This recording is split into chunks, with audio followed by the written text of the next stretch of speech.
When you hear the words cottage bakery, you might be picturing someone selling cookies out of their home. And technically, yes, but there's so much more to that. Hi, I'm Leilani and welcome back to the Cottage Bakery Notebook. Today I'm going to be answering your question of what is a cottage bakery? And is it the right path for you? So before we get into all the good stuff like permits, packaging, all the other things we will be covering in this series, we need to start with the foundation. So what exactly is a cottage bakery? A cottage bakery is basically a home-based food business operating under the state's cottage food laws. So instead of operating under a licensed facility kitchen, you will be operating out of your own home in your own kitchen. However, you will still have to follow state rules. Instead of producing food inside a licensed commercial kitchen, qualifying foods could be made in your own kitchen and sold accordingly to the rules established by your state and local jurisdiction. Cottage bakery isn't necessarily the official legal term. Depending on what state you live in, you may see terms such as cottage food operation, cottage food producer, home-based food business, home bakery, or cottage food business. So states regulate things like what foods can be made, what products can be sold, how products have to be labeled, whether registration, permits, or inspections are required, training requirements, whether there are sales limits, or whether wholesale or indirect sales are permitted. A good thing to know is that there is no universal cottage bakery checklist for the entire United States. State and local requirements differ. So you may be wondering, what are the common cottage foods? Cookies, brownies, breads, certain cakes, granola, some candies and confections, and certain jams and preserves, depending on where you live. But keep in mind, just because something is baked doesn't automatically mean that your state will allow to sell it from your home bakery. Which brings us to my favorite topic, cottage bakery versus commercial bakery. So let's break down the two, because when you're a beginner, that probably can be very confusing. So a cottage bakery basically follows this structure. Production happens in your home kitchen. So basically anything that you're selling, you're making it out of your kitchen in your home. You do have to follow certain cottage food rules that your state or county may require. And you are limited to what foods you can sell under those rules. It also has a lower barrier to entry. It is the easiest and most cost-effective route to start a home bakery. Although the way you sell may be restricted. So for example, some state or counties won't allow you to sell online, others may. Labeling is a requirement. So that means that anything that you sell needs to have a label, which describes your business, the weight, the ingredients, and any allergens. Finally, wholesale may be an option, but it all depends on your jurisdiction. Now, let's talk about a commercial bakery. A commercial bakery basically follows this structure. All of the food that you sell is produced in an approved commercial food facility, meaning you will have to seek and pay for an approved commercial food facility where you will have to prepare each food that you sell. There are some commercial food business regulations you will have to follow. You can generally produce a broader range of products. However, there might be some extra permits you may need to get. This route is a higher cost to start up and operate. It is better suited to products that require refrigeration or more controlled food handling. And it can support a larger scale production and distribution. Now, with that being said, I do want you to know that a cottage bakery doesn't automatically mean small or tiny business. And a commercial bakery doesn't automatically mean huge bakery with employees and a storefront. Someone can definitely operate a smaller business from a commercial kitchen. Likewise, someone operating a successful cottage bakery can generate substantial sales while legally operating from a home kitchen. The primary distinction between cottage bakery and commercial bakery is how you produce your baked goods. So it's either you're producing it in the kitchen in your home or you're producing your baked goods in a facility. It doesn't rely whether if you're a beginner baker or a pro baker. Now, let's talk about the pros of starting a cottage bakery. Number one is it's a lower cost. You don't necessarily need a storefront, commercial rent, a commercial kitchen build out, employees, or large amounts of inventory. You may already own most of the equipment that you need. Two, you can start from home. This can make entrepreneurship very accessible. You can potentially build demand before committing. Three, it's a good way to test a business idea. And this is my favorite one. You don't have to know whether you want to own a storefront or a big bakery 5 years from now. A cottage bakery really gives you the opportunity to see whether people will actually buy your products. You can test recipes, pricing, packaging, branding, markets, customer demand, and seasonal products.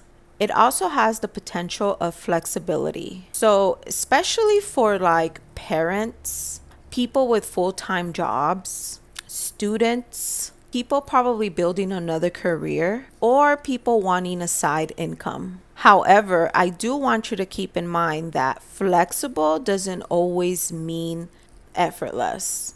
You will still need to put in that time and that hard work to make this business work. Now, let's talk about the cons of a cottage bakery because there's no good without bad. Number one is you can't necessarily sell whatever you want. Products requiring temperature control for safety are commonly more restricted. You also do have sales restrictions. So, depending on your jurisdiction, there may be rules governing shipping, online sales, farmers markets, delivery, retail sales, restaurant or cafes, and interstate sales. Another con is that your home does become your workspace. So that does mean that you will have to think about how you're going to store all of your ingredients, all of your tools, all of your packaging, anything that has to do with your business. You essentially have to create like a storage area in your home. You also need to work around your family schedule. So you do have to plan out when you're going to bake, when you can bake, when you're not cooking, or maybe your family is cooking.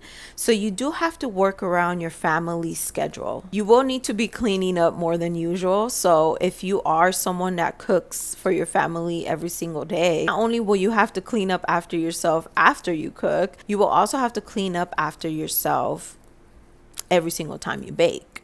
You will also have to maintain like pickup and production schedules, which could interfere with your regular life. You also will be working with very limited oven, fridge, and counter space and or storage, especially if you live in a condo or an apartment. And finally, scaling can become pretty difficult. At some point, the thing that made cottage bakery appealing, like working from home, can become your limitation. So, for example, if you're constantly selling out because your home oven can only produce so much, that is like a good problem, but it's also a problem, which can eventually lead to potentially even going to a shared commercial kitchen and then having a dedicated storefront or a bakery. And although that sounds great, that actually may not work for everyone. Not everyone has the same goals. Now, let's talk about who a cottage bakery is for. A cottage bakery may be a good fit for you if you love baking and want to test selling your products. Want a relatively low cost business? You want to start part time? You don't really want a storefront? You do want additional income?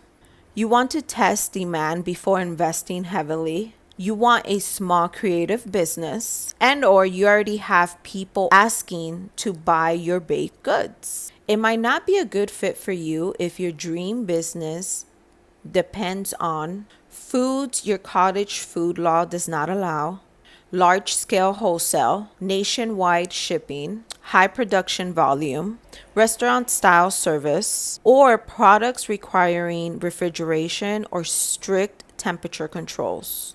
Now, that doesn't necessarily mean don't start a bakery. It might mean that your idea might fit better under a commercial food business model. Now, I'm sure this is a question that a lot of people ask. What does it take to actually start a cottage food business? So these are the possible startup expenses. I can't really give you a number because it all depends on your goals. So we're just going to break down possible startup expenses.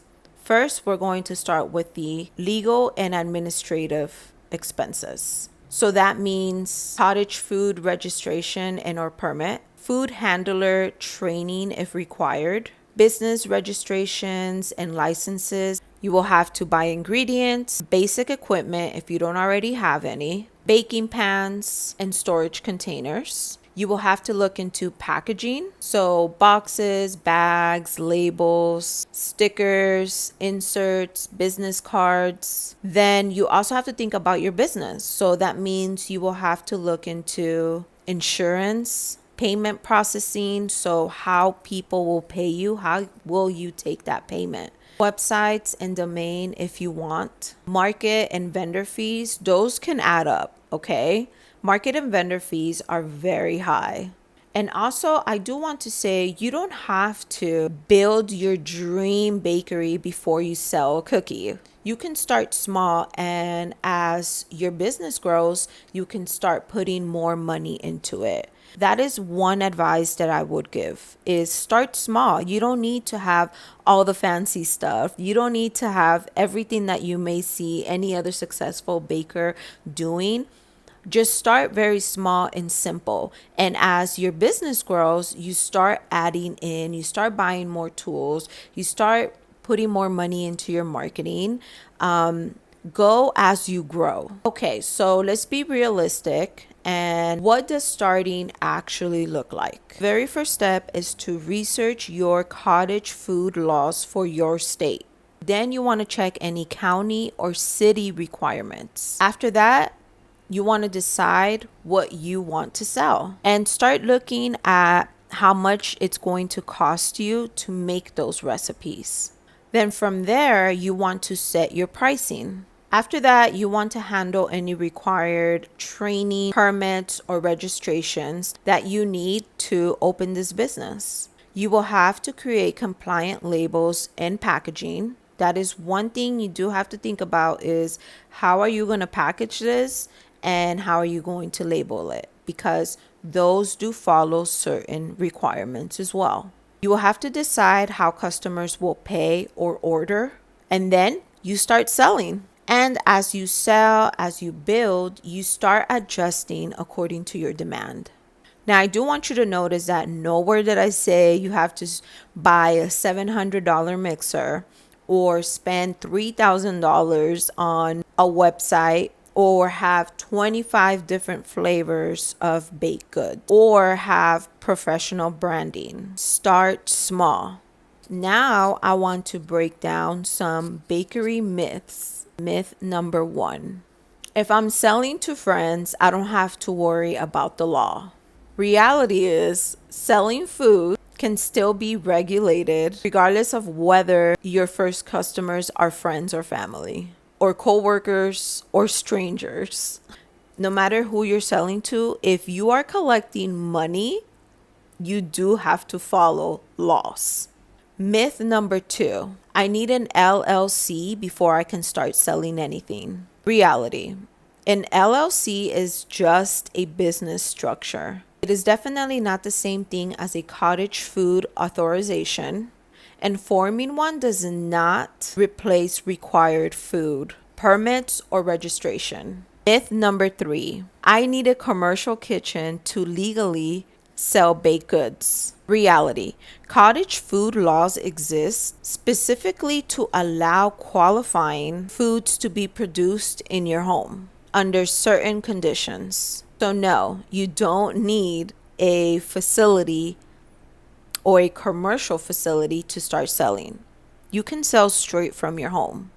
Myth number 4: if another baker sells it, I can too. Reality: their state, county, permit type, kitchen setup, or business model may be different from yours. So just because another baker is selling cheesecakes doesn't mean that you can sell them too. They might have different permits, different licenses, and a whole different business structure. Myth number 5: I need thousands of dollars to start. Your actual cost actually depends on your location and business, but a cottage bakery can have a much lower cost barrier than operating a commercial bakery.